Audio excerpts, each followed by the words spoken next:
In this video, I want to talk about fate and free will. So if you're interested in that, please keep watching.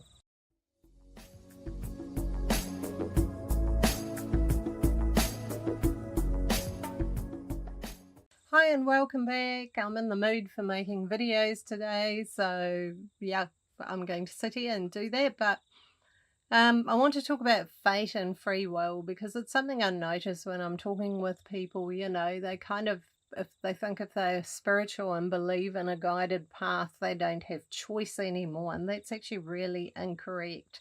In my experience and in my dealings with the spiritual world and spiritual beings that support us and help us and universal energies, we choose. Certain events and things are brought into our lives and will turn up. Like if we've got a soul contract with somebody to meet up, we will meet up with them. But what we do about it is our choice and it's our free will. And it's quite important that people remember that. If that person is horrible and you really don't like them, it doesn't matter whether you have a soul contract or not. Remove yourself. Maybe the only bit of the contract was to actually make a decision for yourself and go, no, that's not right. It's okay to do that.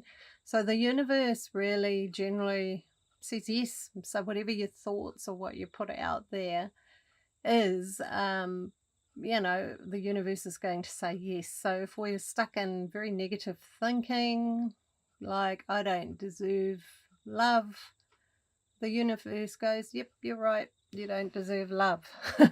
So that's why people use affirmations and positive thinking, but you've still got to go within and figure out why you think that. It helps dissolve that. So where did that come from? Did it come from your childhood or something like that? But the whole fate thing, I think some people, do feel that fate takes away their free choice or their free will, and that they have to take whatever's handed to them because that's what fate wants. That's not how it works.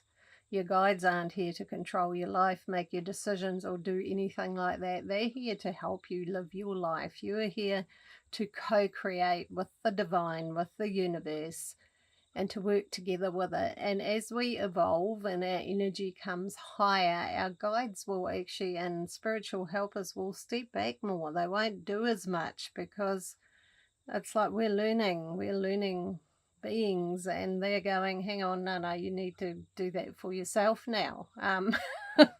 You've reached a stage where you can be doing that yourself. So as you grow spiritually and evolve, you actually find you have more and more and more choices. And that's not always easy, but it is a natural part of the path. And our spiritual helpers, guides, angels, they will step back more and more as you grow and evolve and let you do more, choose more, be more active in creating the life you want. A fairly unevolved person who's not very, and I'm not doing that as a judgment, it's just quite simply awareness, an unaware person, let's put it that way, I prefer that word.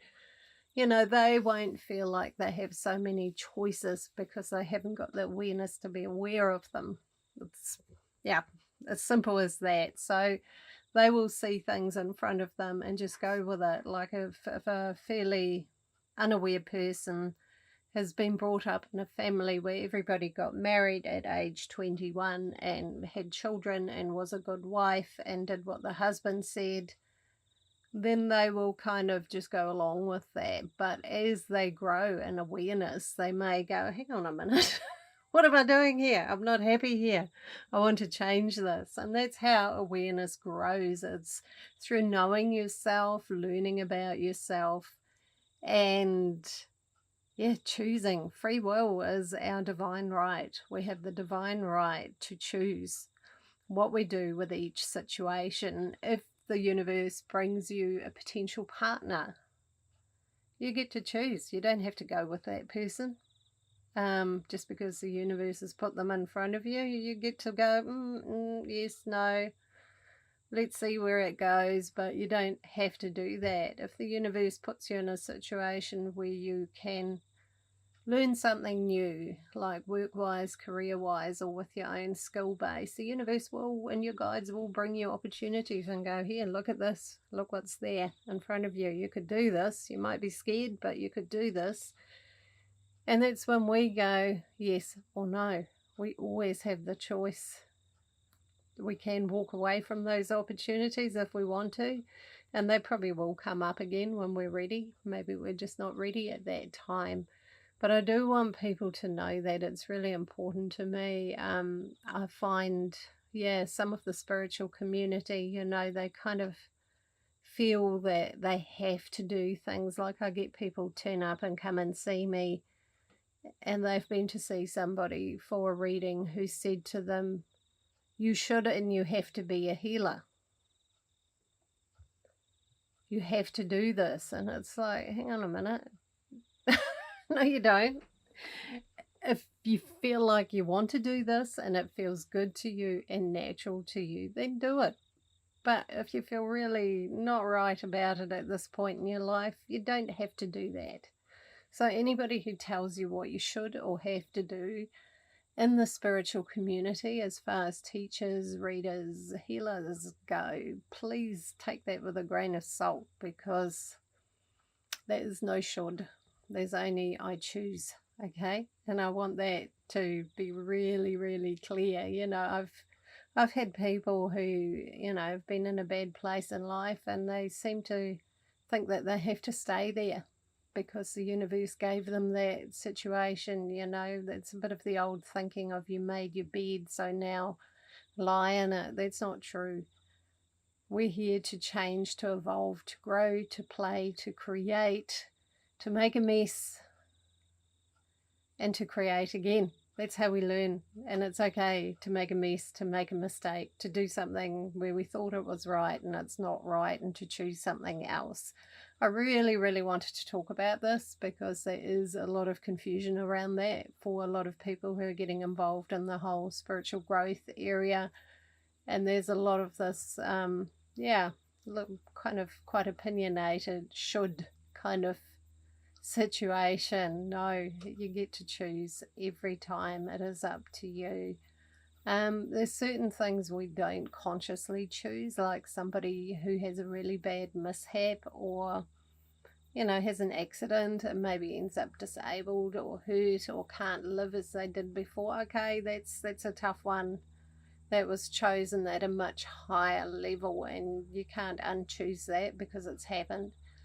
But you can choose what you do with that experience, and that takes time. A person who's just lost their ability to walk isn't going to be delighted and happy about it straight away. It's a huge thing.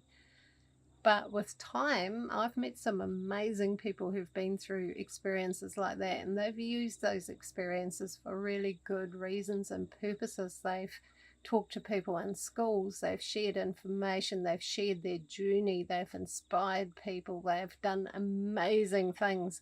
And a lot of the ones I know who've been through life-changing situations like that all say, I wouldn't have done all of this if it hadn't been for the accident or the mishap. They wouldn't have walked down that path. So they willingly embraced it, but they could have also chosen to be unhappy about it for the rest of their lives and feel sad and angry. That's where choice comes in. That's where choice and free will comes in, And different people choose different paths. Some people's life paths are much, much harder, much, much tougher than other people. So don't judge somebody else's life situation and their choices they're making. They're doing the best they can. Worry about your own path and your own direction you're going in, and choose what's right for you. Choose what feels right for you, not what you should do, not what people have told you should do, and you have those thinking patterns in your head. Choose what feels right for you intuitively, what just gives you that feeling of yes. That's your intuition, So please trust that more than all the shoulds and fates in the world. Yes, fate exists. It will bring you opportunities, but it won't make you choose them, okay? That's up to you. So anyway, lots of love. I had my little bit of a rant about this, but I just wanted to clear those things up because I do see some slightly unhealthy patterns in some of the spiritual community when people are telling people you have to do this and you should. And I've even had somebody come to me who was in a dreadfully abusive relationship, and another reader had told her that she had to be there because it was her karma. It was like, what? No. No, you need to have the strength and the power to remove yourself from that. And that is your soul growth. That's where your soul will grow when you do that for yourself. You'll learn so much more through doing that than making yourself suffer and be put down and be hurt all the time. So be careful what you take on. If it doesn't feel right, if it doesn't help you grow more empowered and stronger within yourself, take it with a grain of salt. And you always have the right to choose. So lots of love. See you all in my next video. Take care, and please like and subscribe if you'd like to see more videos like this.